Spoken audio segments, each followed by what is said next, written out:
how to use Google Docs, Google Slides, as another possible way to collaborate with your classroom. So the first thing we're going to do is let's look at the journal we created in our previous videos. So notice that you can attach Google Documents for students to be posting, and you can see their the student that they were writing on with their journal or whatever you want to write. And I'm going to show you a sample here. This is just on the outside. Let's say they did a journal. Here's a sample journal, and for some reason your student says, "Oh no, boom, I erased a lot," or "Look, oh no, I erased everything, teacher. I cannot do this anymore." Oh well, you know what? That sucks and all, but there's actually a way around it. This happens in my classroom all the time. If you want to go back to your previous data, you always want to go here. This is what it tells you when something's automatically saved, and Google Docs saves it by timestamp. So when you click on this, it'll tell you all the possible versions that you had on this document. So as you can tell, your document has been around since March 29th. For this document at least, we can go back to this one. So originally, this is what it looked like back in March 29th at 5:43.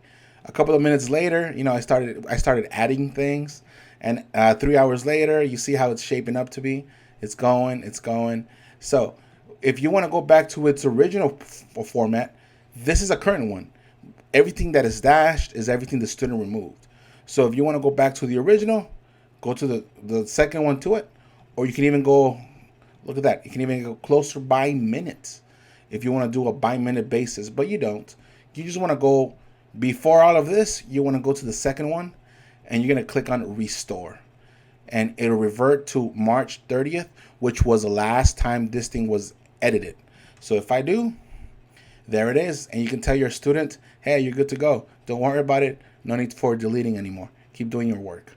And that's how you fix Google Docs. Something else, if you don't want to assign a Google Doc to every single person, here's a nice little strategy you can use with your students. Let's say you want to share a Google slide. So let's go again to create. We're going to create, and you want this to be, I don't know, maybe an assignment, for students to do. And you're going to create, I don't know, let's see, the number 34. It's like an activity. Or the number 3/4. It's a fraction. Connect the fraction to something outside of the classroom. So that's just my activity I did in class one day. And you're going to do this for 2 periods, right? Same thing. You want to make it worth, if you can grade it at all, I don't know, whatever you want to do, 10 points. And due dates, it's going to be during class, so you can just leave it blank or pick the time of your class. And topic, what is this going to be? If it's going to be something else, call it a project. Create a new topic. Project. In-class project if you want.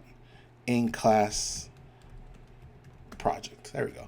And let's attach this project. Let's say mine is already on Google Drive. Like if you already created it ahead of time, your most recent things you've touched, they're going to show up right here. So mine is actually this class activity I've done. I'm going to attach it. I want students to use it. So I'm going to click students can edit file. I don't want to make a copy for each student because I want everybody to see each other's work. So when I put edit file and I assign it, you're going to see what's going to happen. Now over here on this side, this is a student version. This is what the student is going to see. So once you created this, let's go ahead and there it is. We're going to go, and actually I might not be able to see it because I'm not in the Hopeville domain. So let me just join in with this one instead. There we go. So let me join in.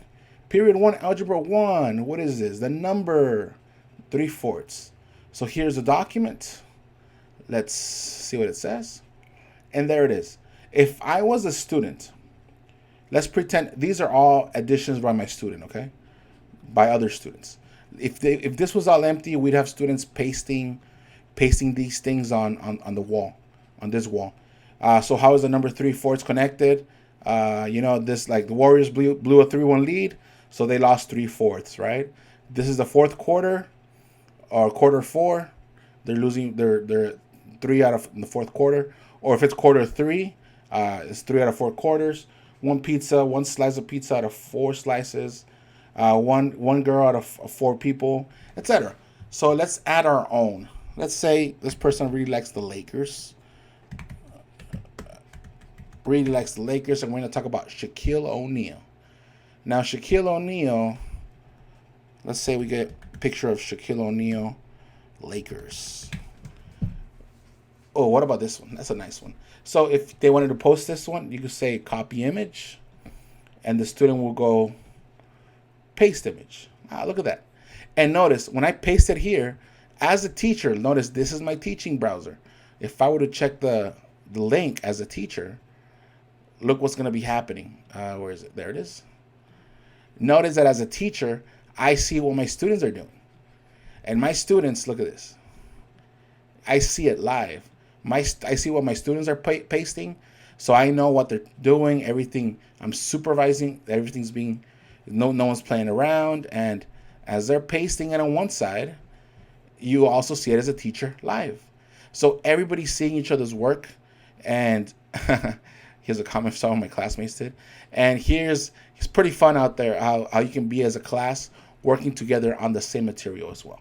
So Google Docs could be for individual work. Google Slides could be for a class activity for everyone to participate.